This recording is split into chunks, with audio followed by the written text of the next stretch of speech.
En el mundo no hay más que vida y muerte, y existen millones de hombres que hablan, viven, miran y comen, pero están muertos.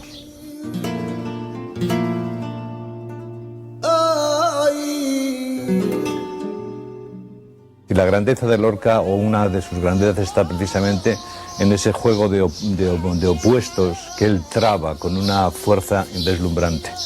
Y Lorca es un poeta muy raro porque nos atrae su colorido, esa fuerza expresiva, vital, inmensa que tiene, y cuando hurgamos, cuando reflexionamos mínimamente sobre lo que nos está diciendo, casi siempre nos está hablando de las dos cosas, el juego perpetuo entre la vida y la muerte, en que toda la existencia de algún modo se resuelve y que él siente desde lo más profundo de su expresión literaria. Federico García Lorca nació en esta casa de Fuentevaqueros, en la provincia de Granada, el 5 de junio de 1898. Adscrito a la generación del 27, Lorca cuenta como uno de los poetas españoles con mayor influencia y popularidad de la literatura del siglo XX. Marcado por las enseñanzas de su madre, doña Vicenta, maestra de profesión, y por el aprendizaje de la música al piano, con tan solo 10 años Lorca publicó su libro Impresiones y paisajes. Desde entonces, toda la obra de este universal autor, tanto en verso como en prosa o en teatro, ha estado cargada de dos conceptos existencialistas, la vida y la muerte.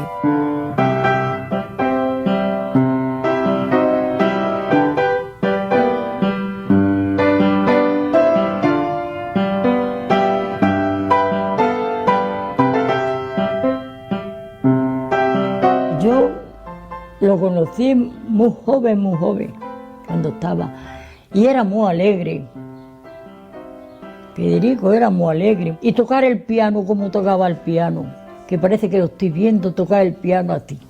Y cuando tocaba, que le gustaba mucho a doña Vicenta, tu madre, le gustaba mucho, pues, unas sevillanas que tocaba él en él, y le gustaba mucho cantar las sevillanas, y decía, es que no puedo cantar, manojitos de claveles, que me la dio un sevillano, por la mañana temprano. Ay, qué bonito, y ay, qué bien huelen. Madre, llevemos al puente a ver los picapedreros que están picando la piedra, con mucha gracia.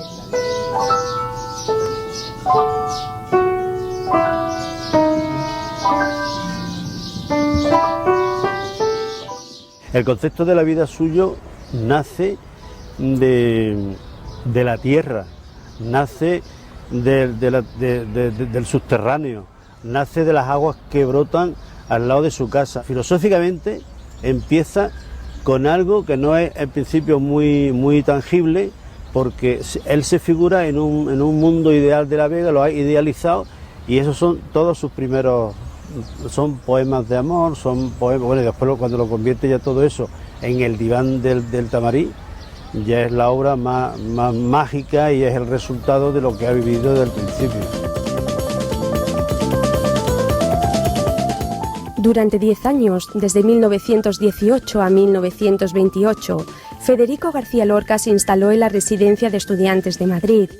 En esta época frecuenta activamente a los poetas de su generación, que permanecen en España: Jorge Guillén, Pedro Salinas, Gerardo Diego, Dámaso Alonso, Rafael Alberti y sobre todo Buñuel y Dalí, quien pintó los decorados del primer drama del granadino, Mariana Pineda.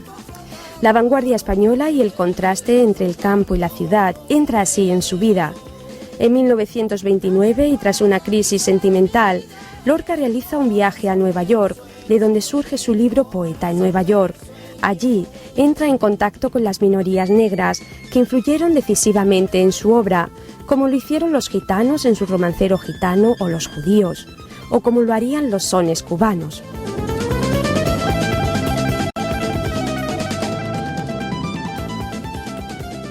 En Nueva York, obviamente, pues capta de manera inmediata la articulación de edificios, de rascacielos, de río, de cielo, en fin, ese mundo urbano, ese tejido urbano tan insólito que es Nueva York, que lo era y que lo sigue siendo.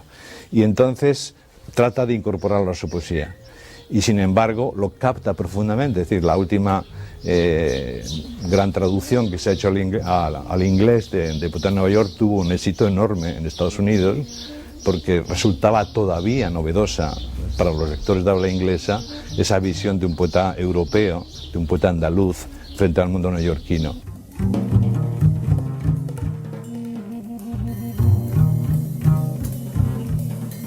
La aurora de Nueva York tiene 4 columnas de cieno y un huracán de negras palomas que chapotean las aguas podridas. La aurora de Nueva York gime por las inmensas escaleras buscando entre las aristas nardos de angustia dibujada. La aurora llega y nadie la recibe en su boca, porque allí no hay mañana ni esperanza posible.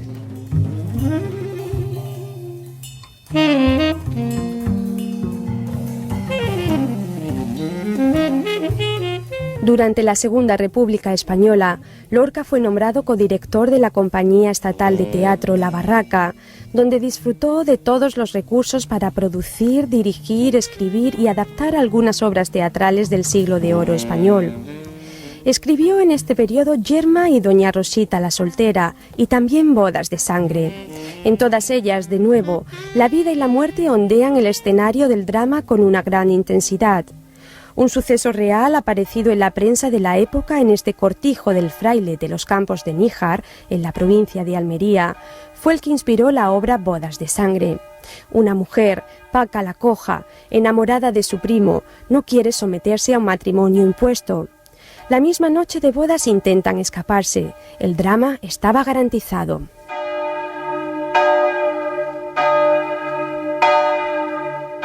Bodas de sangre es una tragedia rural del campo andaluz, porque realmente existió en la realidad, lo único es que Lorca la transforma en una tragedia universal, de tal manera que eso puede ocurrir en un campo de Grecia o de Turquía o de la Florida, puede ocurrir en cualquier sitio.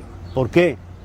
Porque el argumento principal es un argumento del alma y entonces es una tragedia que forma parte de la vida desde que existimos los humanos. El fatalismo, el fatos, a veces el tánatos de la muerte, ¿no? Es decir, como elemento que vertebra muchas de su obra, no deja de ser nada más que una recreación precisamente de los grandes referentes del mundo clásico, ¿no? Y en este caso del teatro clásico, ¿no? Bodas de sangre, la sangre como tal, la muerte, pero una justificación para hablar de los sentimientos y del amor. Entonces los sentimientos y del amor existen en todas partes.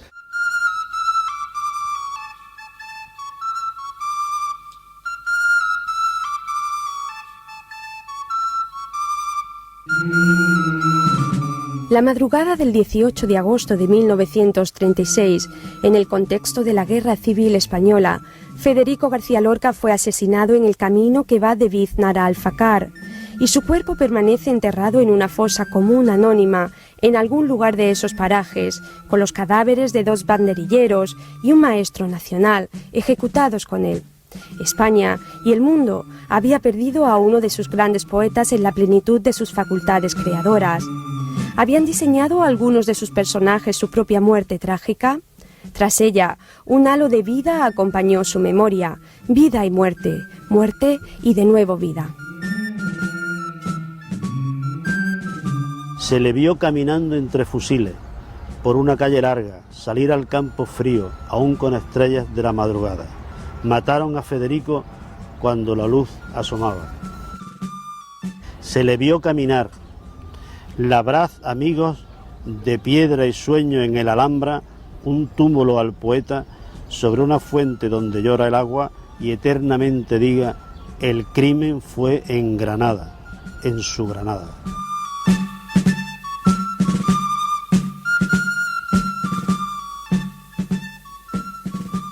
Y cuando la guerra lo mataron a Federico, no quiero, mataron también a mi padre, que era bastante mayor que él, pero se llevaron 2 días. Y es que no quiero, acordarme de eso no quiero. Y de Federico, ¿para qué hablar? Con lo que hicieron con él, sin merecérselo.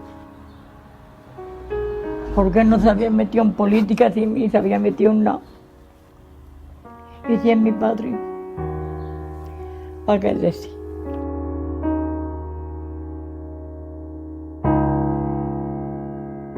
Canto a España y la siento hasta la médula, pero antes que esto soy hombre del mundo y hermano de todos.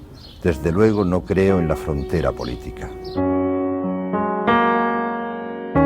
Lorca, vida mientras estuvo, muerte cuando se la cegaron indiscutiblemente, y vida porque dejó lo que dejó, ¿no? Y ahí pervive indiscutiblemente pues las emociones de cada lector, de cada persona o de cada actor, de cada cualquiera que esté viendo una representación. Claro que eso es la vida permanente de García Lorca, y eso es lo que nadie nunca nadie hubiera podido pensar en arrebatarse.